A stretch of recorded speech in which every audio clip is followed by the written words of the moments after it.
A journey through sacred texts in the heart of a world that spins with dizzying speed amidst the constant hum of information and the clamor of fleeting distractions. There lived a soul in search of stillness. He felt a profound sense of dislocation, a quiet ache for something more than the material, more than the transient headlines and passing trends. He yearned for an anchor, a truth that had weathered the storms of centuries, a wisdom that could speak to the deepest chambers of the human heart. This was not a search born of idle curiosity, but of a desperate need for meaning, for a compass to navigate the complexities of existence. Where does one turn when the modern world offers a million answers but no real certainty? His gaze and his hope turned to the past. He decided to embark on a personal pilgrimage, not across lands and oceans, but through the pages of the most enduring and influential texts known to humanity, the sacred scriptures that have guided civilizations and shaped the lives of billions. He sought not dogma but understanding, not blind adherence but a genuine connection to the divine. His journey begins with the Torah, the foundational text of Judaism. He opens its venerable pages with a sense of reverence, the weight of its history palpable in his hands.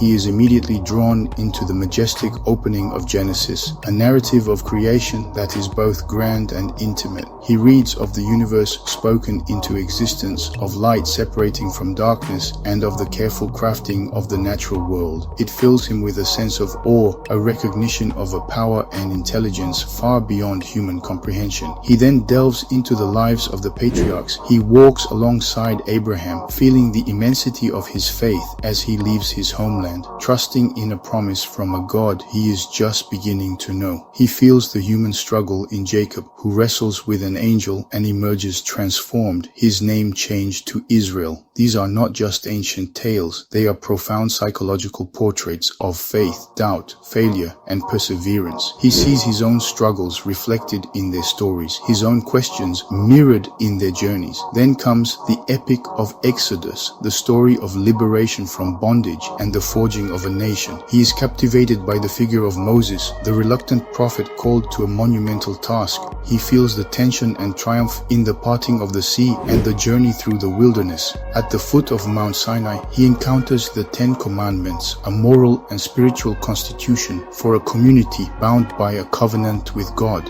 He recognizes in these laws a blueprint for a just and compassionate society, a framework for living in right relationship with both the Creator and fellow human beings. He spends time in the poetic heart of the Hebrew scriptures, the Psalms. Here he finds the full spectrum of human emotion laid bare before God, cries of anguish, songs of jubilant praise, whispers of quiet trust, and desperate pleas for guidance. In the raw honesty of the Psalms, he finds a comforting resonance. He understands that faith is not about stoic detachment, but about a dynamic, emotional, and deeply personal relationship with the divine. The Torah provides him with a profound sense of history, law, and the origins of monotheistic faith. It is a rich and deeply meaningful text. Though meaningful, he feels a pull to explore further. He senses that this incredible foundation is but the first part of a larger story, and his soul's questions urge him onward. He found some solutions, but still doubts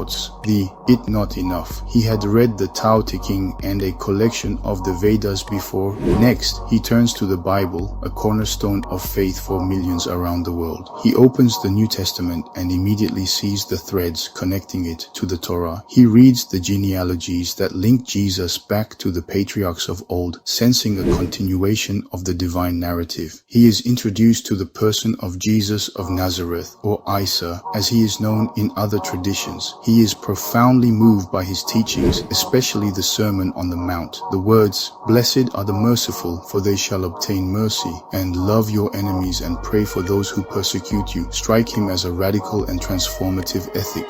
It is a call to a higher state of being, one that transcends the basic human instinct for retaliation and tribalism. He immerses himself in the parables, simple stories that ripple with layers of meaning. The prodigal son speaks to him of unconditional forgiveness and the boundless mercy of a loving Father. The Good Samaritan challenges his notions of community and neighborliness, teaching that compassion must extend beyond all social and religious divides. These teachings resonate deeply within him, offering a vision of humanity perfected by love and grace. He finds immense beauty and wisdom in the life of Jesus, a model of compassion, humility, and unwavering devotion to God.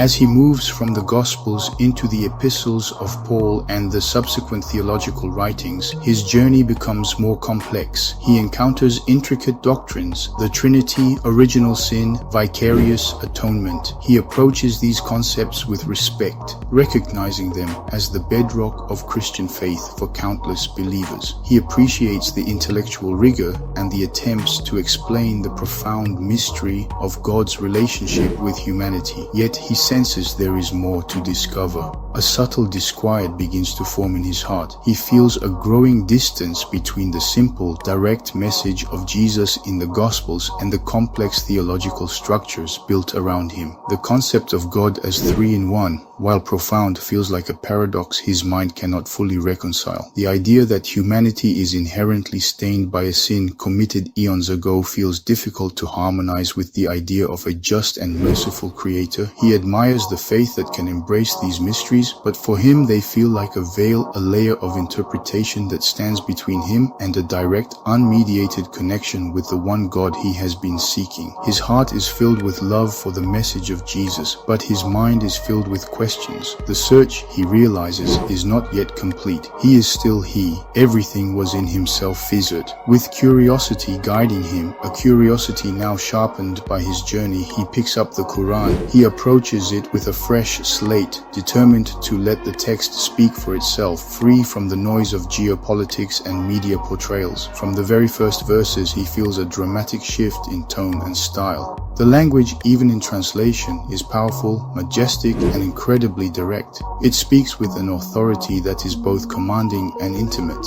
He is struck by the form of address, "O mankind, O you who believe." It feels less like a historical record and more like a living, breathing conversation, a direct address from the Creator to him, the reader. As he reads further, he encounters the central, uncompromising theme of the Quran, Tawhid, the absolute and indivisible oneness of God. The text declares, He is Allah, the one and only, Allah, the eternal absolute. He begets not, nor is he begotten, and there is none like unto him. This concept lands in his heart with the force of a revelation. It is a radical simplification of theology that cuts through all the complexities he had wrestled with. It feels intuitive, pure, and deeply resonant with the primordial instinct for a single, all-powerful, all-merciful Creator.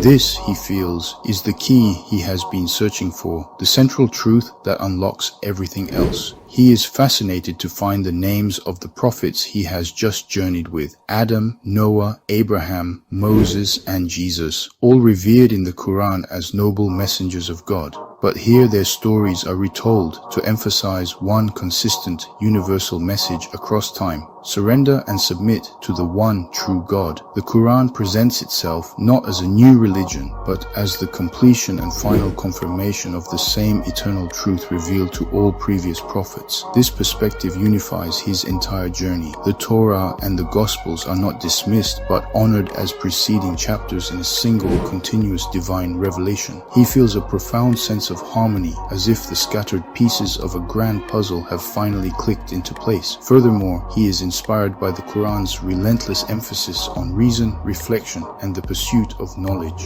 Verse after verse encourages him to ponder the signs of God in the alternation of night and day, in the intricate balance of the ecosystems, in the vastness of the cosmos, and within his own soul. It is a faith that champions the intellect, that sees no contradiction between science and spirituality. It calls for a faith that is not blind, but based on evidence, contemplation, and a deep understanding of the world. In this moment, as he holds the Quran, he feels his search for wisdom has led him to its source. The journey through the sacred texts has culminated in a destination that feels like home. He has found a text that offers not only spiritual solace but also a comprehensive guide for living, a framework that balances justice with mercy, individual accountability with divine forgiveness, and devotion with rational thought. The emptiness he once felt is now filled with a sense of purpose and a clear connection to his Creator. His pilgrimage through the pages of the past has not ended. Rather, it has been transformed. He embarks on a new journey, a journey of faith, seeking knowledge and connection, not by searching for a text, but by striving to live in accordance with the one he has found. The words of the Quran are no longer just ink on a page. They are a light, a guidance, and a mercy, illuminating his path forward with peace, clarity, and a profound sense of belonging in the grand tapestry of existence.